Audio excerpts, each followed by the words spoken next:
is if we set an appointment for 7 o'clock, we have an appointment at 7 o'clock. So those people that will be coming in will not catch the first part of it. I'd like to introduce myself. My name is Sandra de la Garza. Right now, my current position is I am a real estate broker, and I am the CEO of Keller Williams Realty RGV in McAllen. I oversee our office, and I oversee our agents. We have 110 agents in McAllen. I also wear another hat. I am the real estate broker for Keller Williams Realty RGV, and that's Cameron County, Harlingen, Brownsville, and South Padre Island. And I oversee 95 agents over there. So in total, I'm almost right at 200, if not a little over 200, I think 205. So I manage 205 real estate agents throughout the Rio Grande Valley. That's a lot of different personalities. And it's just crazy how the personalities, everyone is a different personality. God made everyone different, and it is just how you see everyone, how you are going to be able to lead and have that communication with everyone. So I'm going to give you a little bit more background on who I am. Marco, you said something that I really wasn't even going to talk about, but because you said it, I was a nurse. I did nursing for 10 years, and I did 1 year in a hospital, and I did 9 years in home health. During my time at home health, I also did hospice. I did hospice for 2 years, and nursing was just, and it's an amazing career. And I think why I'm so driven and I am, the topic of our conversation is having a servant heart and being a servant leader. And servant leader is just a lot of different avenues and aspects of it. It is by faith. It is by your heart. It is by caring and giving. And we're going to talk a little bit more about that.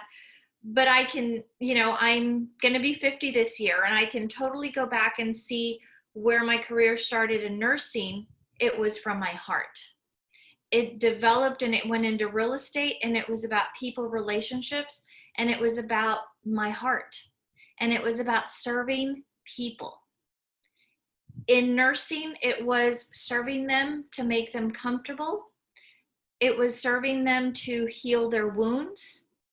It was serving them in any aspect of their health and the reason why they were in home health or why they were at the hospital.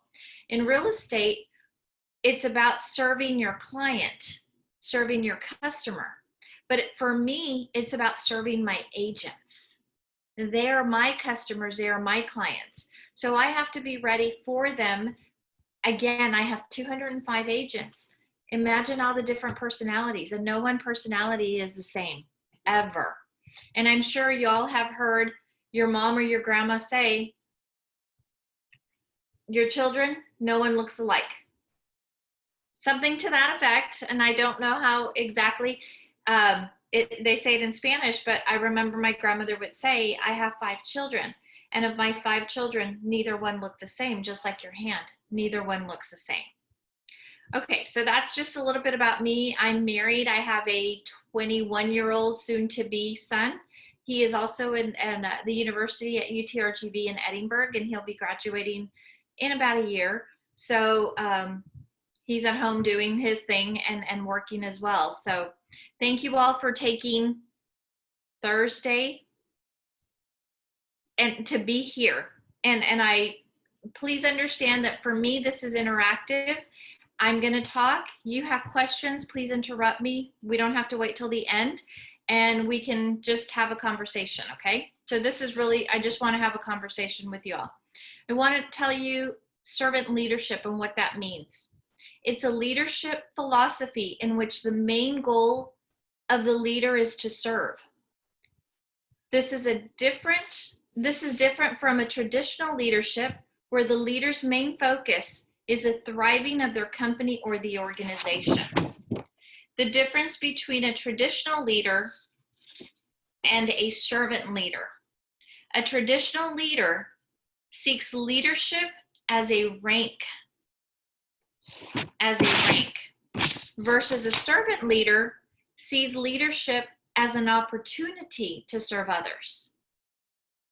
That word opportunity is huge. I'm not here for myself to get a bigger title.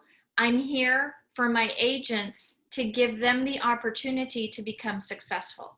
If they are successful, I will be successful. A traditional leader uses power to control and drive performance. A servant leader shares power and control to drive encouragement. I think I'm one of Ryan's biggest fans, where I sometimes feel like a cheerleader going, go Ryan, go, you can do it, Ryan. So, that's who I am. I'm the encourager. I am not the one who's going to be pounding on you. I don't know if you all have ever worked before. You all currently have jobs, and you have people that lead you. How do they lead you? Do they lead you by driving you, by controlling you, or do they lead you by encouragement? A traditional leader measures success through output. A servant leader measures success through growth and development. How is the person that I'm dealing with, how are they growing? Are they developing into the person that they know that they need to be and that I know that they can achieve? A traditional leader speaks. A servant leader listens. A traditional leader believes it's all about them. A servant leader understands it's never about them.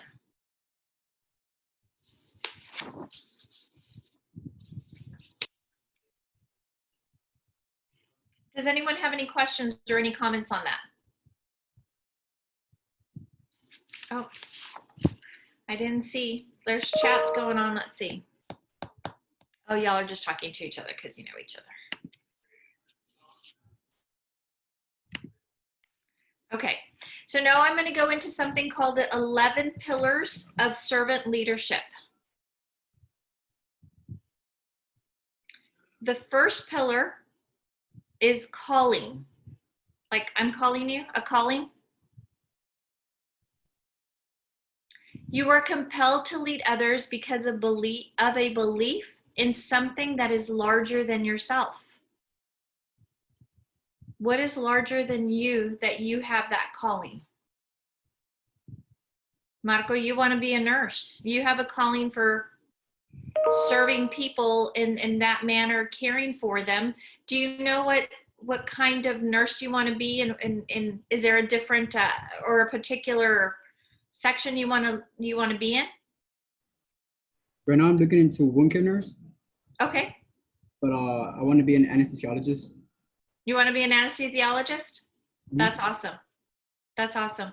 Wound care, I was probably one of the better nurses in wound care as far as it's all about if the wound is on the patient, turning them every 2 hours the way they tell you to do it, do it. Okay, so it's about that calling. Anyone else have a calling that you're interested in getting into and moving forward to that direction? I'm going to pick on some of you guys because I want to hear from you all. I'll volunteer if you want. Okay, Karina. So I feel like the Lord has called me to counseling.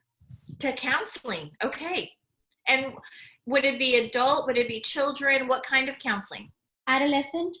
Okay. Kids today? Unfortunately, the world in which we live in right now, there's a lot of conflict. Just a lot of conflict, and being cooped up and being inside and not even being able to go out and visit with your friends is very hard for many people. And right now with COVID, the age group is y'all's age group. Because y'all are like, hey, I'm okay. I'm invincible. Nothing's going to happen to me. It's just crazy. And we really need to pay attention to what the authorities are saying. Okay, anybody else have another calling? Thank you, Corina. Yes, I Sandra. do. Sorry. I want to do social worker as well. I still haven't graduated high school, Okay. but I was planning on doing experimental psychology. But due to current events, something that happened was like some of my family members. I want to do social worker to help kids and to like get them out of like their situation if their parents are abusing them and things like that. Right. Well, you know what? That in itself, everyone who's the three of y'all that I've spoken to and have spoken to me, I can see the heart that you all have. Because it takes a very special person to be a nurse. It takes a very special person to be a psychologist. And then it takes even a more special person to be a social worker in the area that you're looking at, which is abuse. And so for that, I applaud you all. I applaud you all because it's just, it's amazing. And it's exciting to see that you all have a good head on your shoulders. We talked about this earlier. The number 2 pillar is listening, just to listen. You believe that the best way to understand and help others is to listen to them. Number 3 is empathy. Empathy. You understand that everyone has their own perspective and you try to see the world through their lenses. Number 4 is healing. You recognize that as a leader of others, you have the ability to change the narrative of their story. And that ties into the psychology and to the social work. You have the ability to change the narrative of their story. What that means is they get to write a new story because you are going to be there to help them and close that chapter and open up a whole new book. Number 5, awareness. You recognize the need to be aware of yourself and your surroundings and challenge what doesn't feel right. Number 6, persuasion. Your role is not to direct others, but to encourage them to move in a direction that is best for them. Persuasion. Number 7, foresight. You have the ability to predict and understand the impact of their actions and help navigate a better course. You can see based on what has happened to them, what their next step is going to be if they stay in that situation, or if you help them, you know exactly what their next step is going to be in the right direction. So it's having that foresight. For women, it's that sixth sense that you can see. For men, it's just pay attention. Just pay attention. Number 8, conceptualization. Conceptualization. As a leader, you are able to share the vision and articulate the outcome so that your team can determine how to get there. So this goes hand in hand with foresight. You have to work together. Number 9 is stewardship. Your accountability and commitment to lead extends far beyond your people and your company to community and planet. Your community right now is you all. Your community is church. Your community is your family. Your workout partners. That's who your community is. That's being having the stewardship. Number 10 is growth. to grow, growth. Your single greatest success and accomplishment as a servant leader is to grow and develop your people, is to make people better. That's when you know you're winning. Number 11 is community. Your workplace culture is a place where all welcome and all matter, is your community. So I'm going to tell you that at Keller Williams, we have 50 points of culture. And I should have brought that so I could share. But one of them, our values at Keller Williams is God, family, and then business. God, family, and then business. That is our value. That's one of the reasons that I joined Keller Williams, because it's putting God first, and then putting God and your family first, and then your business. There's no other company that has values like that. There's no other company that has culture to tell you how to behave. But we all know how we should behave. One of our points is no gossiping. I mean, does that even have to be said? Obviously it does, because people are gossiping. One of them is, if you're having a bad day, stay home. How many of y'all have had bad days when you go to school and you feel like crud? You feel like crap. You'd rather be home. Sometimes we just have to be home so that we can get better, because when we go to the outside, we have to put a smile on our face and not be just dragging and dragging. Another point of culture is be nice. Kindness matters. Be nice. Kindness matters. Again, being a servant leader comes from the heart. It doesn't come from being controlling. It doesn't come from having the iron fist. It comes from having a warm and giving heart. Have y'all ever heard of a gentleman by the name of Les, L-E-S, Brown? Anyone? He's a motivational speaker. Okay, I'm going to tell you the story of Les Brown. And then I'm going to share with you, I'm going to share his story, and then I'm going to share with you his mindset. Because having the right mindset is so important to lead people. You have to have you have to be in the frame of mind in order to move forward. And I see someone said, what were the pillars 8 through 11? Okay, number 8 was conceptualization. Conceptualization. Number 9, stewardship.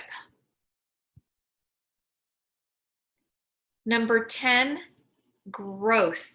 Not gross, but growth. Number 11 is community.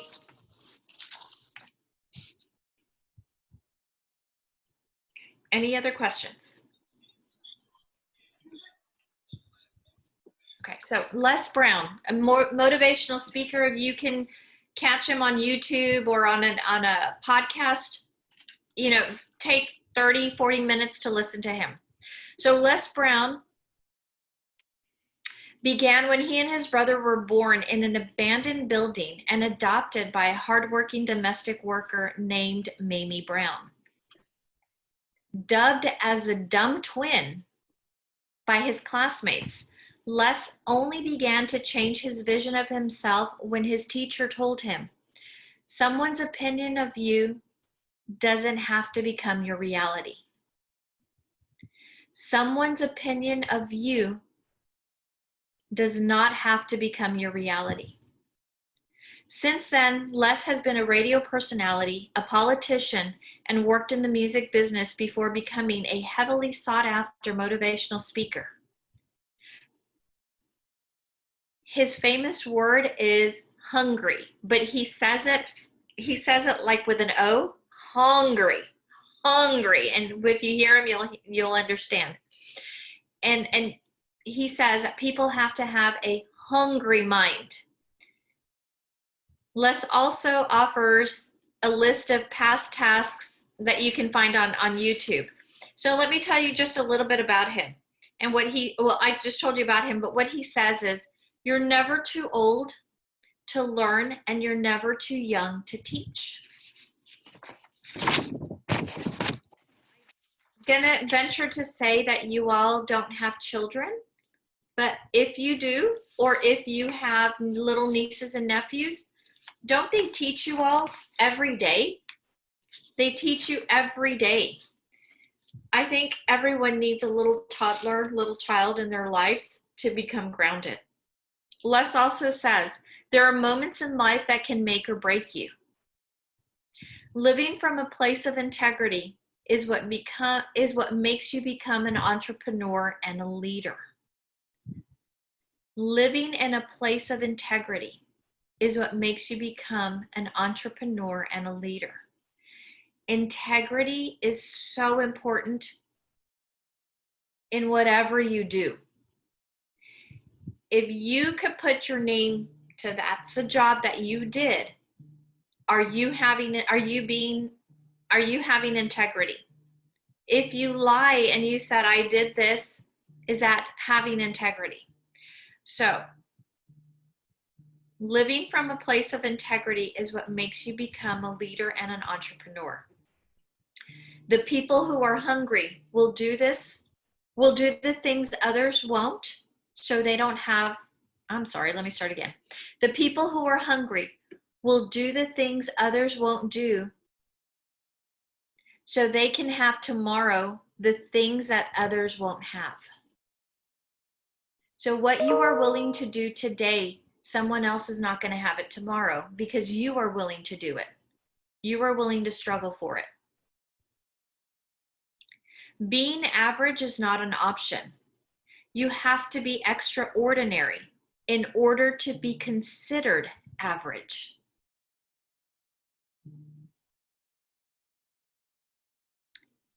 Do what is easy and your life will be hard. Do what is easy and your life will be hard. Do what is hard and you will have an easy life. Have y'all ever heard of Brian Tracy? Brian Tracy is a famous author, and his book, one of my favorite books, it's probably this thick, and it's called Eat That Frog. And it tells you to do the hardest thing first.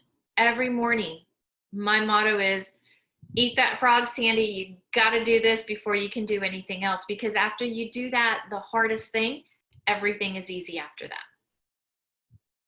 Okay, and that's Brian Tracy. Zig Ziglar. Have y'all ever heard of Zig Ziglar? I got one yes. Okay, Zig Ziglar is already deceased, but in his lifetime, he was just a great motivational speaker. He says, you can have everything in life that you want if you just help other people get what they want. You can have anything in life that you want as long as you help other people get what they want. If the end comes for you, let it find you conquering a mountain, not sliding down an old mountain. So what that means is, and it's not about death, it's about where you're at, whether right now, in your life right now, in your studies, in your job, whatever you're doing, if you're climbing that mountain and you're up at the top and something is going to go wrong, let it go wrong when you're climbing the top, because you can climb another one. Versus if something's going wrong when you're rolling down and snowballing, you can't get up. It's like an avalanche. You just can't get up versus you going this way. In order to do something that you've never done, you've got to become someone you've never been. Ask for help, not because you're weak, but because you want to remain strong. You all are here not because you're asking for help. You all are wanting to grow. You're wanting to grow. Do what you're called to do. Do what you're called to do. Do what your heart tells you to do. My son, I said, was in college, and several years ago, he says, Mom, I don't think I'm going to go to college. And I said, okay, if you don't want to go to college, I'm okay with that. What are you going to do? He said, I'm going to be a janitor. I'm like, perfect. I'm okay with you being a janitor. Except when I go see those restrooms that you clean, they better be super clean, and that bowl better be sparkly. And he just looks at me. He's like, seriously? And I said, yeah, because you will become a successful janitor that will lead you to have a cleaning company, that will lead you to buying a building, that will lead you to have employees.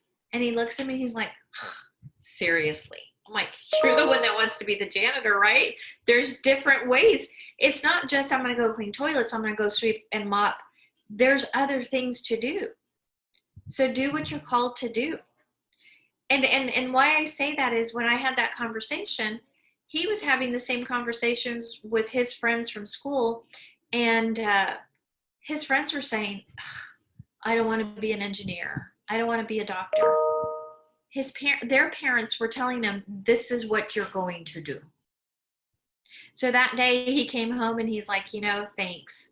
Thanks for letting me be a janitor. So do what you're going to be called to do. In life, you will always be faced with a series of God-ordained opportunities. Again, that word opportunity.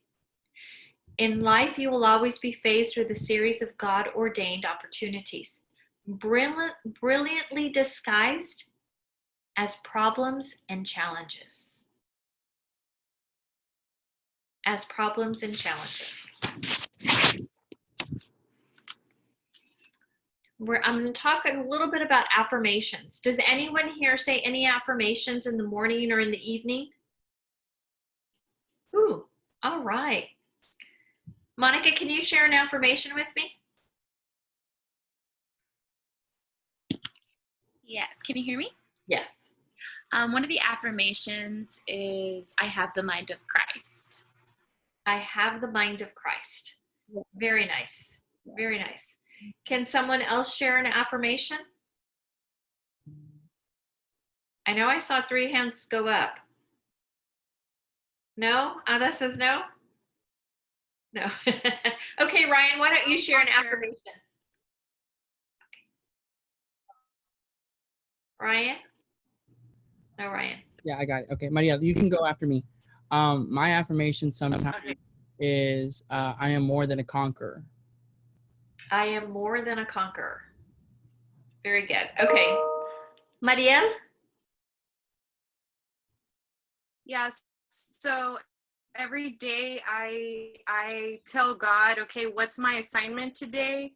So like I pray and I wait for an assignment from God. So I tell myself today I'm going to conquer the assignment, and no matter what, God gets the glory. So that's something I look forward to. That is awesome. 2 conquerors here. Someone else wanted to share. Oh, don't be shy. Okay. That's wonderful that you have affirmations. I applaud you. I have an affirmation too, and mine are just different, just depending on the day and how I wake up in the morning. Every day is a different day. And one of my favorite ones is, this is the day the Lord has made. Let us rejoice and be glad and be glad. And I just love that. And I like to listen to the song, but today is a good day. Every day is a good day. And when it's a bad day, it's still a good day. You need to find that one little thing that makes that day good. Okay, so we're talking about affirmations. Does anyone in conversations, does anyone ever say, I can't do this? Yeah? Never. Christian says he's never said that before. I was going to say an affirmation real quick. Okay, go ahead. Sorry about that. I was going to say, Because usually it's so easy to be, put down, and sometimes you hit that low point in every day. I say to myself, at the end of every day, it could always be worse. I got to be grateful for what I have and not be looking at what I don't have. Because it could be worse. Exactly. Mm-hmm. Yeah. Well, you're blessed because it's not any worse than what it is. Yes, ma'am. Okay. So we were talking about, do you all say, I can't do this, I can't do that, this isn't good for me? Well, what I want you all to remember is you need to say and replace I can't with I can, so that you can preserve the moment. I can't change the tire. I've changed the tire once. I can't change the tire. So what is it going to be? I can change the tire. I can. My car doesn't have a little booklet, but guess what? Right? The phone does have YouTube, how to change a tire. I could probably look it up and say, this is my car and all that. You all use the phone so much. It's like a mini computer. Everything is YouTube now, right? To learn how to do any one thing, you're going to YouTube it. Why not YouTube how to change a tire? Life has highs and lows, and it can be difficult to persevere them when times are tough. So we got to remember our affirmations. We can say, I can. When we say, I can't, we're actually giving up. We need to replace the I can't with I can, so we can persevere the moment. You all know that when you give up, you develop a quitting muscle in your brain. You actually develop a quitting muscle when you say, I can't do that. Your brain already starts to think, it's not going to happen. Can't do it. When you feel like quitting, change your course and change your thinking. Let us not become weary of doing good, for at the proper time we will reap a harvest if we do not give up. And that's Galatians 6:9. Let us not become weary of doing good, for at the proper time we will reap a harvest if we do not give up.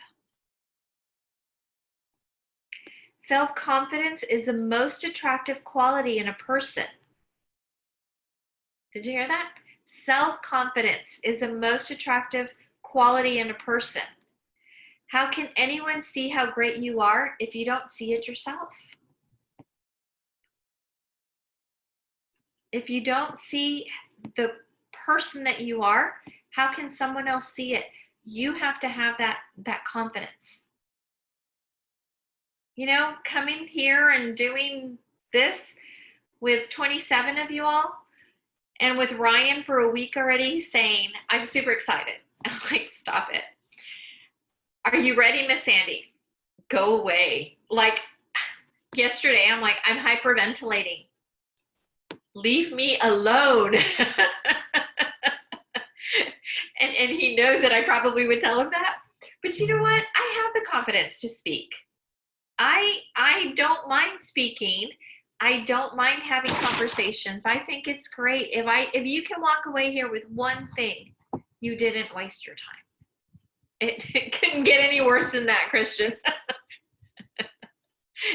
That's going to be my motto. Sandy spoke, it can't get any worse than that, right? So it is what it is. Have confidence in yourself because it becomes an attractive quality. When you give up, you shatter your self-confidence. When you give up, you live with regret. So one of my mottos that has always been is no regrets.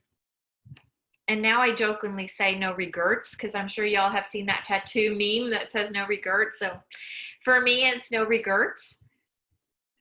You made that decision, learn to live with it. Move forward, embrace it. Embrace the decision you made. Don't regret it. When you want to quit, You have to push a little bit further because we never know what's right underneath our feet.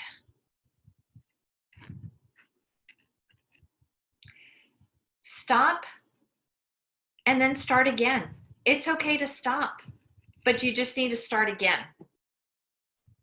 And when you persevere, you build on an achievement muscle. So we have a quitting muscle in our brain, but on the other side, we have an achievement muscle. You must have a winning attitude. When you achieve, it's contagious and it affects other people. Can someone share with me something that you recently achieved that became infectious?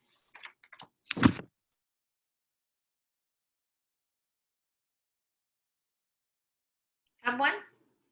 Ryan, what did you achieve? Just recently, you guys know this, but I actually passed, my real estate exam after the 10th time. So I achieved that. And what I didn't know was it ended up motivating somebody else to finish strong on their end. And I didn't know I was the catalyst for someone else's momentum. So that's what I achieved. And, Ryan says for the 10th time, it doesn't matter. He didn't quit. He didn't stop. He kept going. He kept going. For me, if I were interviewing Ryan to bring him into the company because now he's a real estate agent, and by the way, he is in the company. My biggest thing for him was that he wasn't a quitter. He persevered through it. He pushed through it. To me, pushing through it is more than, I took it 10 times. I took it 10 times and didn't do anything. That's quitting. I took it 10 times. I took it 9 times. I took it 10 times. I persevered through it. That shows more motivation than not doing it and quitting. Nothing builds self-esteem and self-confidence like accomplishment. Ryan, how big was your shirt collar? And the accomplishment? Pretty big. Pretty big, right? Yeah. You were like trying to be all 80s cool with the shirt collar up and when we persevere, we're fitter for life.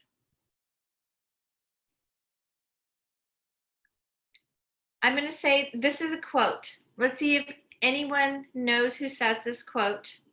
This is a gentleman and he's sports minded, or he is a sports athlete. I've failed over and over and over again in my life, and that's why I succeed.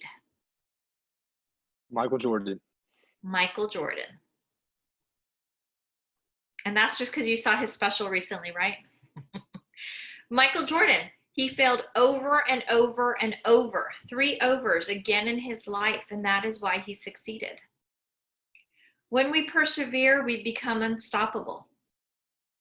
Don't say, I wish this is going to happen. I hope that I'm going to get a good grade on my exam. What you say and the affirmation to that is, I will get a good grade on my exam. It's no longer wishing or hoping. You will now achieve that. If you want to achieve your goals, you've got to write down your goals. Who has goals? Who has written goals? Everyone has written goals? Just because we don't have a lot of time, maybe if someone skips out on you, Ryan, I'll come back and I'll talk and teach you all goals. That is huge because it's not only goals. The first thing you have to do is cast a vision. You have to know what your vision is, and then you set your goals to the vision. I would love to help you all with your goals. And the last thing that I'm going to talk to you all about is I'm going back into becoming the servant leader. And the 7 things that you must give in order to achieve. 1, give others your honesty. Be honest. To achieve success is to become wealthy, not only in money, but in character. To be successful, truly successful, is to be able to attain your goals and keep your character at the same time. Number 2, give others your respect. We respect people not for what they have done or for who they are related to or for what they can do for us. Instead, we respect people for simply being. Give others your vulnerability. We are taught to be strong, and yes, we should be strong. But we have also embraced something that I think might keep us from having the kind of life that we long for. If it is an idea that keeps us from experiencing the kind of relationships that would bring deep meaning to us, it is the idea of vulnerability. When you are vulnerable, people will be drawn to you. They will help you. They will open up to you. You see, we're all broken people inside.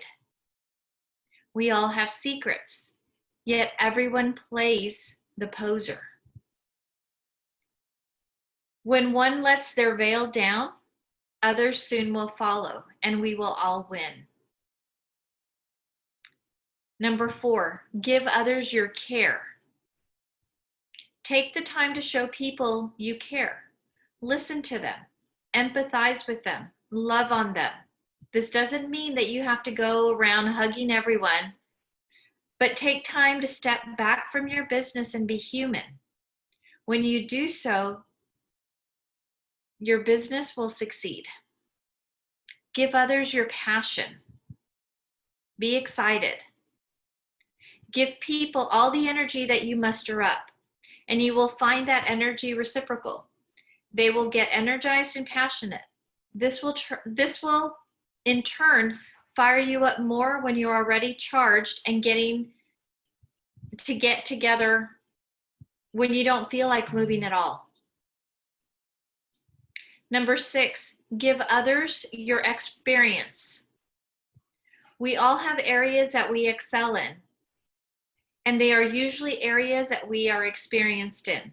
Whatever it is, we can be of service to others by giving them experience, and ultimately it will make us better. Number 7, give others your help. All in all, what we want to do is to help others. Zig Ziglar says that if we help others get what they want, we will in turn get what we want. We said that earlier. If we want to be successful, we should consider ourselves servants of other people. This is a true path to greatness and to success, not only to a business, but in life.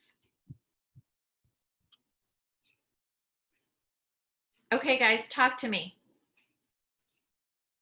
Anything that I need to go over, anything that I need to repeat? I'm here for the next 15 minutes. You have me. Ask questions. I'm here. Whatever y'all want. You know, what I have for lunch. I'll share with you what I have for lunch too. It doesn't. Yes, I was gonna ask you, I've met some people throughout my life that I guess like their primary goal or their main accomplishment is just serving others. And I guess it's not their insight or it's not in their plan to ever become a leader. Is there a certain point where we should limit our help? I'm not saying to be selfish or anything, but sometimes serving others just, I don't want to say distracts us, but do you think it could slow down progression in the leadership aspect? That is an absolute great question.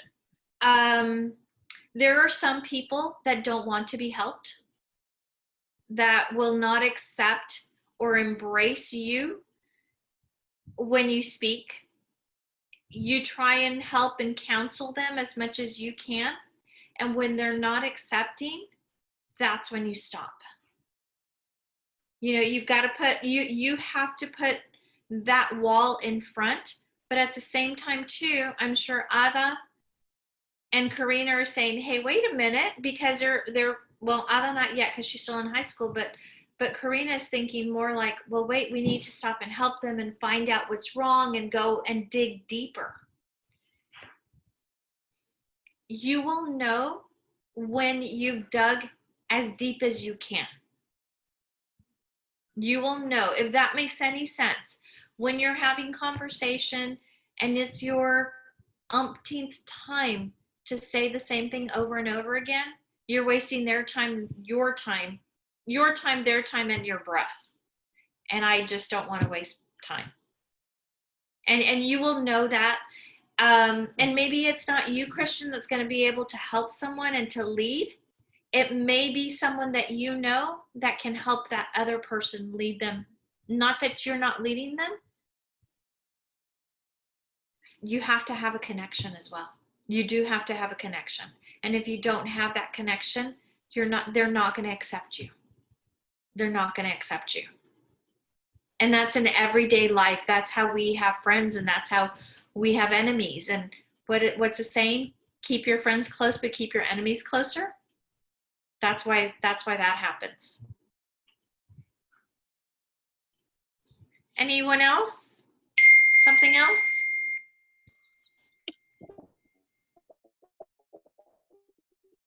Hi.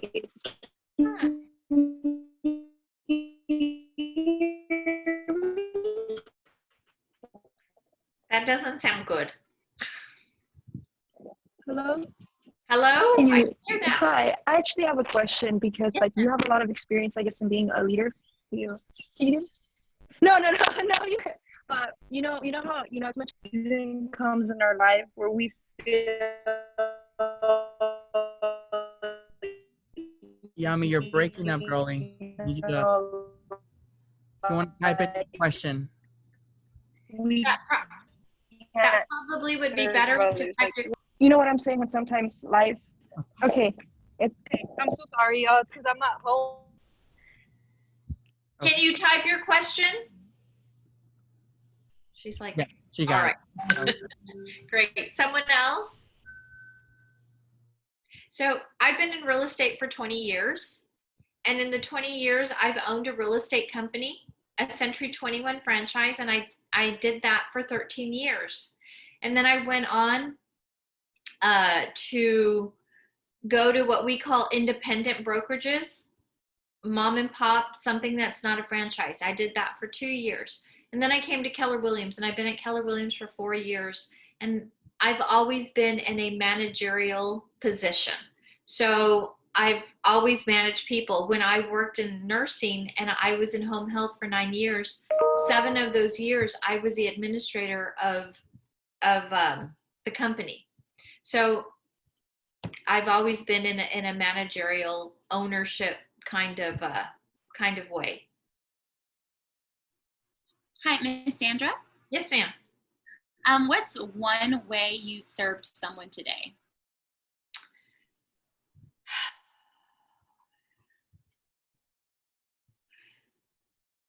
I'm going to tell you that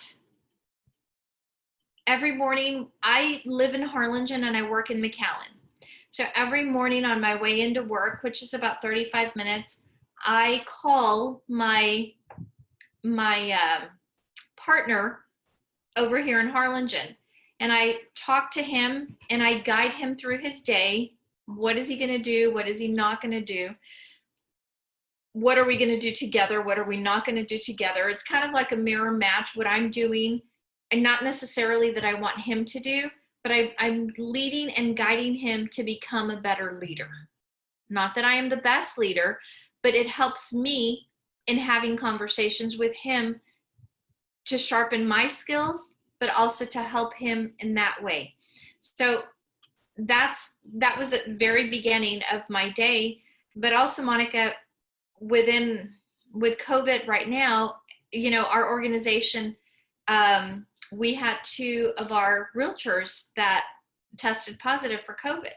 Well, you have the people that panic and go crazy, and then you have the people that are just, okay, easy peasy, slowy doughy, it's going to be okay. So I recommended that he send out an email to all of us to let us know what was happening. So helping him, because not everybody has leadership skills. You either know how to be a leader or you don't.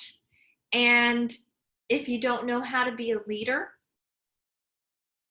is that person coachable? Are you coachable to become a leader? So that was what I did. Is I always have a morning conversation, which is probably about 20 minutes every morning, and then in the evening on my drive home, just to see how the day ended up. Thank you. That was a great question. Hey, And Miss then Sandra. all the agents I help along the way. My cousin Yamila, this is her question. Okay. This is what she says. Is like, okay, what do you do when your calling is to serve others, but you as a person, you as that leader, is going through a tough season in your life where you feel like you need someone to lead you? What do you do? I honestly love that question. You go to the people that bring you joy and love. For me, it's my sisters, it's my family, it's my son, it's my husband who bring joy. They bring joy to me so that I spiritually feel in a better position. But it also, for me, is the smell of church. For me, is the smell of church. I have a candle that I burn not all the time because it just reminds me of church. And just to have that feeling, and I think, Ryan, I told you before, just to have that feeling that I am surrounded by the Holy Spirit brings me to a level of, if my stress is up here, it just calms me down in order to turn around and to deal with people, whether they're difficult or not difficult. You have to find that spot. And, meditation. I can't meditate. I can't sit there and do this. I just can't. My mind is going 100 miles away, 100 miles all the time. Yoga. I tried yoga. I just laugh. People are farting and I'm just laughing, going, how can people concentrate? It just happens. I also do stretching exercises. I have an inversion table. It's those tables that are like this and then you're upside down. So I have an inversion table where I stretch my body. I also use a roll to stretch myself out, and that helps me. That was a great question. Thank you for that.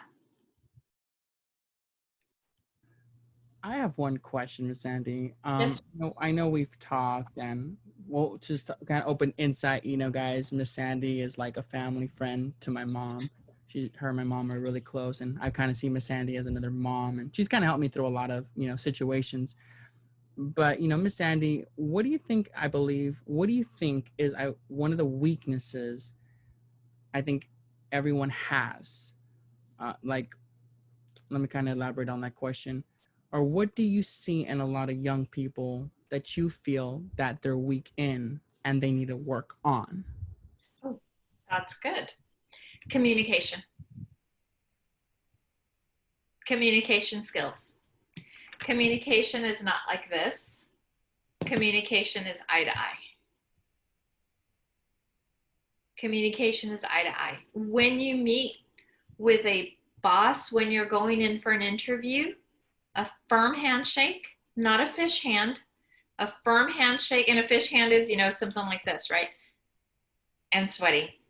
A firm handshake and eye contact. That is probably the biggest weakness I see in young adults right now, is not knowing how to communicate. And it's not talking, because you all can speak. It's just learning how to communicate, not being hidden behind a screen, whether it's this screen, whether it's your computer, your iPad, whatever it is. That is the biggest weakness right now. And I don't know if that stems from not reading enough. Because with communication comes vocabulary, right? From reading comes vocabulary as well. So that to me, Ryan, is probably one of the biggest weaknesses. At first I was going to say self-confidence, but it's not self-confidence, it's communication. It's warming up to someone. No, Guys, I'm gonna share with you my information so that in case you have any questions outside of here that you don't want to ask, and you want to call me,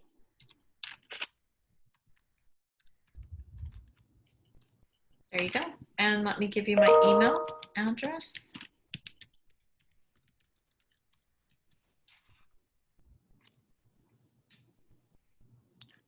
I'd be more than happy to visit with you all, whether it's via Zoom, in person. Guys, if y'all are going to go for a job interview and you want to practice, I'll be that mean person, or that person that you would feel embarrassed to go to. I'm okay with that. You don't know how to do a resume, you don't know how to fill out an application. I'm here to help you. I want to help. I want to see that you all will be successful. Okay, so someone, even chat, tell me what you want to do in life. So far we have a nurse, we have a psychologist, and we have a social worker. There's 27 people here. Oh, we have a realtor too, sorry. And a pastor realtor. And a pastor. A marine biologist, nice. An engineer, elementary teacher,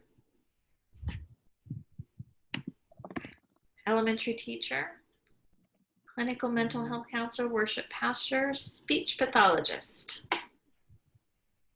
I see I want to be a music producer. Okay. Pediatric nurse, worship musician, veterinary science. You guys are awesome. These are soccer player, that's Eduardo.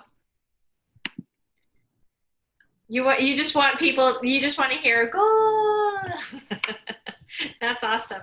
You know the World Cup is coming to the US, right? My goal is to go to 3 matches.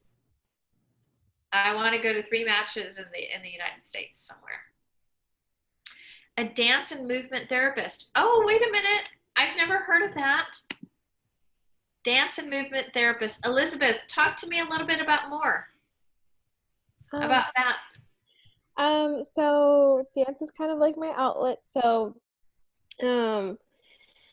for me as a young kid, like I said, it was my outlet, and it was like my way of like losing myself and rediscovering myself at the same time. And it was my way to communicate and kind of like get through like some problems, like especially like on an emotional level.